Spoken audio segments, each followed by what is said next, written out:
If we've learned anything tonight, it's that New Yorkers are as mad as hell, and we're not going to take it anymore. That was Carl Paladino's victory speech the night he was nominated by New York Republicans to run in what is the strangest governor's race in the country right now. Despite winning, Mr. Paladino was angry about something, and he wants you to share in it, delight in it, swim in that anger until you're all nice and pruny. You think he wants you to get off his lawn? Not crazy Carl. He wants his anger on your lawn. This is a lawn sign. I'm mad too, Carl. Very, very mad. Before Mr. Paladino was nominated by New York Republicans, the thing that had a lot of people angry at Carl Paladino was his super racist email forwarding habit. It wasn't just the one where the president and first lady were photoshopped as pimp and prostitute. It was also the one with the chimps doing the river dance, labeled "Proof the Irish Discovered Africa." That wasn't the last trash that Mr. Paladino would circulate. After he was nominated, his campaign sent out a mailer, which again we have in our possession, that literally smells like trash, sent to 200,000 New Yorkers. He's going to clean things up, see? Perhaps starting with your mailbox, when a week after he sent that to you, you still had the scent of garbage stinking up your Sports Illustrated. Today we learned from the New York Times that campaign manager, Mr. Paladino's campaign manager, Michael Caputo, failed to pay nearly $53,000 in federal taxes. His campaign chairwoman, Nancy Naples, left a local government job after claims that she diverted $1 billion to an investment manager. John Haggerty, another advisor, has been indicted on charges that he stole more than $1 million from New York Mayor Michael Bloomberg's re-election campaign last year.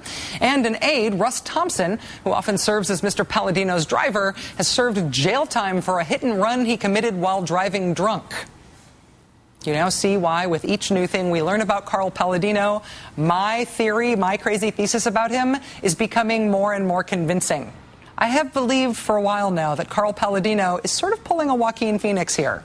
This is an awkward, horrible, wonderful performance art as political campaign stunt to dramatize to all of us who are unafraid to pay attention that there is no such thing as too crazy in conservative politics this year.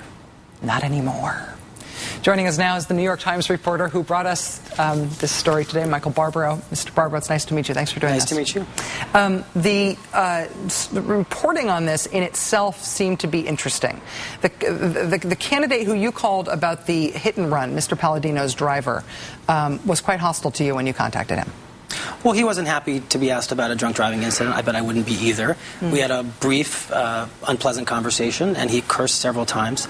It might have seemed like the story that he was threatening me. It didn't feel that way during the conversation, but he wasn't happy about it.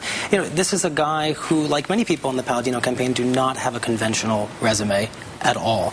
And that's what has made the Paladino candidacy seem so authentic and has allowed it to really connect with people in a visceral way. But there's a lot of baggage there that when a light is applied to it, does not look like other campaigns, and it's going to raise a lot of questions and going to give a lot of ammunition, I think, to his opponent, Andrew Cuomo. I think the particular concern with these new allegations about, or these new revelations really about the aides is that so much of Mr. Paladino's direct appeal is that he's going to clean up Albany. To have aides who have both not just tax problems but allegations about stealing funds that they came across in the pursuit of political aims seems to directly contradict his message. What's the substance of the allegations about the aide who's charged with stealing funds essentially from Michael Bloomberg? Well, this was a Republican aide to Mayor Bloomberg in his last re-election campaign, and money was put into a fund. It was supposed to be used to police polling places to make sure things went well on Election Day, and $1 million went missing, some of which was traced to the purchase of a home of this aide. You know, he bought his father's house out.